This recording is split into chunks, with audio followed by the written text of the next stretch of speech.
والمرسلين وعلى آله وأصحابه أجمعين إن الله وملائكته يصلون على النبي يا أيها الذين آمنوا صلوا عليه وسلموا تسليما اللهم صل على سيدنا محمد وعلى آله وأصحابه أفضل صلواتك وعدد معلوماتك وبارك وسلم۔ محترم حاضرین، معزز سامعین، السلام علیکم ورحمۃ اللہ وبرکاتہ۔ ماہ ذی القعدہ کے بعد ذو الحجہ کا مہینہ آنے والا ہے۔ اس میں اہل اسلام پر قربانی واجب کر دی گئی ہے، ان لوگوں پر جو مالک نصاب ہو۔ تو مالک نصاب یعنی وہ لوگ جن کے پاس 42.5 تولے چاندی یا اس کی قیمت، یا پھر 6 تولے سونا یا اس کی قیمت پائی جائے۔ زکوٰۃ کا نصاب بھی یہی ہے اور قربانی کا نصاب بھی یہی ہے، لیکن دونوں میں فرق یہ ہے کہ مال زکوٰۃ نصاب کے مقدار میں اگر ہو تو اس پر 1 سال گزرنا ضروری ہے، اور قربانی واجب ہونے کے لیے مال پر 1 سال گزرنا ضروری نہیں ہے، بلکہ قربانی کے پہلے دن سورج نکلنے کے بعد بھی اگر کسی کے پاس اتنی مقدار میں مالیت آ جائے یا اتنی مقدار کا کوئی مالک ہو جائے، تو 10 ذی الحجہ سے لے کر 12 ذی الحجہ کی سورج ڈوبنے تک، ان 3 دنوں میں اگر اتنے مال کا کوئی مالک ہو جائے تو اس پر بھی قربانی واجب ہوگی۔ اور اسی طرح زکوٰۃ فرض ہونے کے لیے جو مالک نصاب ہے اس کا حاجت اصلی سے زائد ہونا ضروری ہے، حاجت اصلی سے بڑھ کر ہونا ضروری ہے۔ قربانی واجب ہونے کے لیے بھی مالک نصاب کا جو مال ہے وہ حاجت اصلی سے بڑھ کر ہے، لیکن زکوٰۃ کے لیے حاجت اصلی کا حکم الگ ہے اور قربانی واجب ہونے کے لیے حاجت اصلی کا حکم الگ ہے۔ تو زکوٰۃ کے لیے حاجت اصلی کا معنی یہ ہے کہ کسی انسان کے پاس یا تو پیسوں کی شکل میں کوئی دولت پائی جائے اور سونا چاندی پائے جائے۔ اس کے علاوہ اگر مان لیجئے کسی کے پاس ضرورت میں 1 نہیں بلکہ 4 گاڑیاں، تو ان گاڑیوں پر زکوٰۃ فرض نہیں ہوتی، وہ استعمال کی۔ اس کے برخلاف اگر 1 سے بڑھ کر کسی کے پاس گاڑیاں ہوں تو قربانی واجب ہوتی، لیکن زکوٰۃ اس پہ فرض نہیں ہوتی۔ اسی طرح حاجت اصلی میں انسان کے ضروریات زندگی میں قربانی واجب ہونے کے لیے جیسے سال بھر میں 3 جوڑے کپڑے انسان کی ضرورت ہے، اور 1 دن کا کھانا انسان کی ضرورت ہے، رہائش کے لیے مکان چاہے وہ کرائے کا بھی کیوں نہ ہو انسان کی ضرورت ہے۔ اس سے بڑھ کر جو چیزیں ضرورت کی 1 سے بڑھ کر ہو، ضرورت کی اشیاء مگر 1 سے بڑھ کے ہو، تو اس پر قربانی واجب ہوگی جس کے پاس ضرورت سے بڑھ کر اشیاء پائی جائیں اور وہ مالک نصاب ہو۔ مطلب نصاب 42.5 تولے چاندی کی قیمت ان سب چیزوں کی بنتی ہے۔ مثال کے طور پر گھر میں استعمال کی اشیاء جیسے کرسیاں یا فرنیچر، یا ضرورت سے بڑھ کر برتن، اور ضرورت سے بڑھ کر بستر، ضرورت سے بڑھ کر پہننے کی لباس، ضرورت سے بڑھ کر اور چیزیں، یہ سب اگر شمار کر دی جائے ان کا تو اس پر قربانی واجب ہو جاتی ہے، مگر زکوٰۃ فرض نہیں ہوتی۔ زکوٰۃ فرض ہونے کے لیے اس کو شامل نہیں کیا جائے گا۔ تو یہ دونوں میں فرق ہے۔ اس اعتبار سے قربانی ان لوگوں پر واجب ہوتی ہے جو حاجت اصلی سے بڑھ کر کوئی بھی ایک چیز بھی رکھتے ہو، بالکل بنیادی ضرورت سے بڑھ کر۔ کھانے کے برتن ضرورت ہے، اگر مان لیجئے کہ 2 سیٹ اگر کھانے کے ہیں، برتن کے ہیں، تو 1 سیٹ کو شمار کر دیا جائے گا۔ قربانی واجب ہونے کے لیے 42.5 تولے چاندی کی قیمت بنتی ہے یا نہیں بنتی۔ کسی کے پاس 1 پیسہ بھی نہیں ہے مان لیجیے، لیکن گھر میں فرنیچر ہے وہ ضرورت کا نہیں ہے, ضرورت سے بڑھ کے ہے, قربانی واجب ہونے کے لیے. اور ٹی وی ہے ضرورت سے بڑھ کے ہے, واشنگ مشین ہے قربانی واجب ہونے کے لیے ضرورت سے بڑھ کر, اور اے سی ہے قربانی واجب ہونے کے لیے ضرورت سے بڑھ کر. تو ان سب چیزوں کی قیمت لگائی جائے. 42.5 تولے چاندی کی قیمت مثال کے طور پہ 50,000 ہوتی ہے, قربانی واجب ہو جاتی ہے. اس اعتبار سے اگر دیکھیں گے تقریباً 85 یا 90% مسلمانوں پہ قربانی واجب ہوتی ہے, لیکن افسوس یہ ہے کہ دینے والے 25 سے 30% جو قربانی دیتے ہیں. تو بہرحال یہ مسئلے کو سمجھنے کی ضرورت ہے. خیر, تو یہاں عام طور پر جو قربانی واجب ہونے نہیں ہونے کے اعتبار سے لوگوں کے اندر غلط فہمیاں جو پائی جاتی ہیں. بہت سارے لوگ ایسے ہوتے ہیں کہ ان کے پاس پیسہ نہیں ہوتا مگر فون ہوتا ہے, پیسہ نہیں ہوتا مگر 2 گاڑیاں ہوتی ہیں, پیسہ نہیں ہوتا مگر اور ضرورت کی چیزیں ہوتی ہیں, وہ سمجھتے ہیں کہ قربانی واجب نہیں ہے. ایسا نہیں ہو سکتا, قربانی تو واجب ہو جاتی ہے. خیر, تو ان مسائل کی طرف توجہ دلانے کی بے حد ضرورت ہے.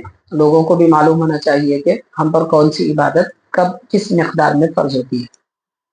یہ ایک مسئلہ ہے. اور بعض ایسے مسائل جن میں عام طور پر لوگوں سے کچھ خطائیں ہو جاتی ہیں, غلطیاں ہو جاتی ہیں قربانی کے مسائل میں اگر دیکھا جائے تو حاضرین, قربانی کے جانوروں کے متعلق بھی بہت سارے لوگوں کو انتخاب کرنے میں خطا ہو جاتی ہے. وہ یہ کہ سب سے پہلی بات, قربانی کا جانور جس کو خریدا جا رہا ہے اس کا بے عیب ہونا ضروری ہے, یعنی اس کے اندر کوئی عیب نہ پایا جائے. عیب کس کو کہتے ہیں کہ قربانی کا جانور اندھا ہونا عیب ہے, لنگڑا ہونا عیب ہے, اس کے کان کٹے ہوئے ہونا, ناک کٹی ہوئی ہونا عیب ہے, اور دانت ٹوٹے ہوئے ہونا عیب ہے. اسی طرح جسم پر, حیوان کے جسم پر ایسا زخم ہو کہ وہ گہرا ہو, یہ بھی عیب ہے. اوپر اگر جلد پر زخم ہے تو عیب نہیں ہے. اور جانور اتنا بیمار نہ ہو کہ وہ قربان گاہ تک نہ جا سکے, اسے کھینچ کے لے جانا پڑے, اگر ایسا جانور ہے تو وہ بھی عیب ہے. ایسے مریض جانور کی قربانی نہیں دی جا سکتی. تو قربانی کا جانور خریدنے کے لیے اس کی طرف بھی توجہ دینا ضروری ہے. اور ایک مسئلہ یہ ہے کہ قربانی کے جانور کے متعلق کہ اگر کوئی آدمی قربانی کا جانور خرید لیا قربانی کی نیت سے, تو اب اسی جانور کی قربانی دینا ضروری ہے. اس کے بجائے دوسرا جانور نہیں بدل سکتے. عیب ہے تو بدل سکتے ہیں کیونکہ وہ قابل ہی نہیں ہے, لیکن عیب نہیں ہے. مثال کے طور پر اگر کسی کو ایک جانور اچھا دکھا قربانی کا, وہ اس کو تو خرید لیا, بعد میں دوسرا اور اچھا جانور دکھا تو وہ اس کو بیچ دے کے اس کو خریدنا چاہتا ہے, جائز نہیں. کیونکہ قربانی کی نیت سے ایک مرتبہ اگر جانور خرید لیے تو وہ منتخب ہو جاتا ہے, اب اسے بدلا نہیں جا سکتا. نیت پر بہرحال انسان کا دار و مدار ہے. اس مسئلے کو سامنے رکھتے ہوئے اب یہ سمجھنا چاہیے, جو لوگوں کے درمیان بڑی غلط فہمیاں ہوتی ہیں اور بڑی غلطیاں لوگ کر بیٹھتے ہیں.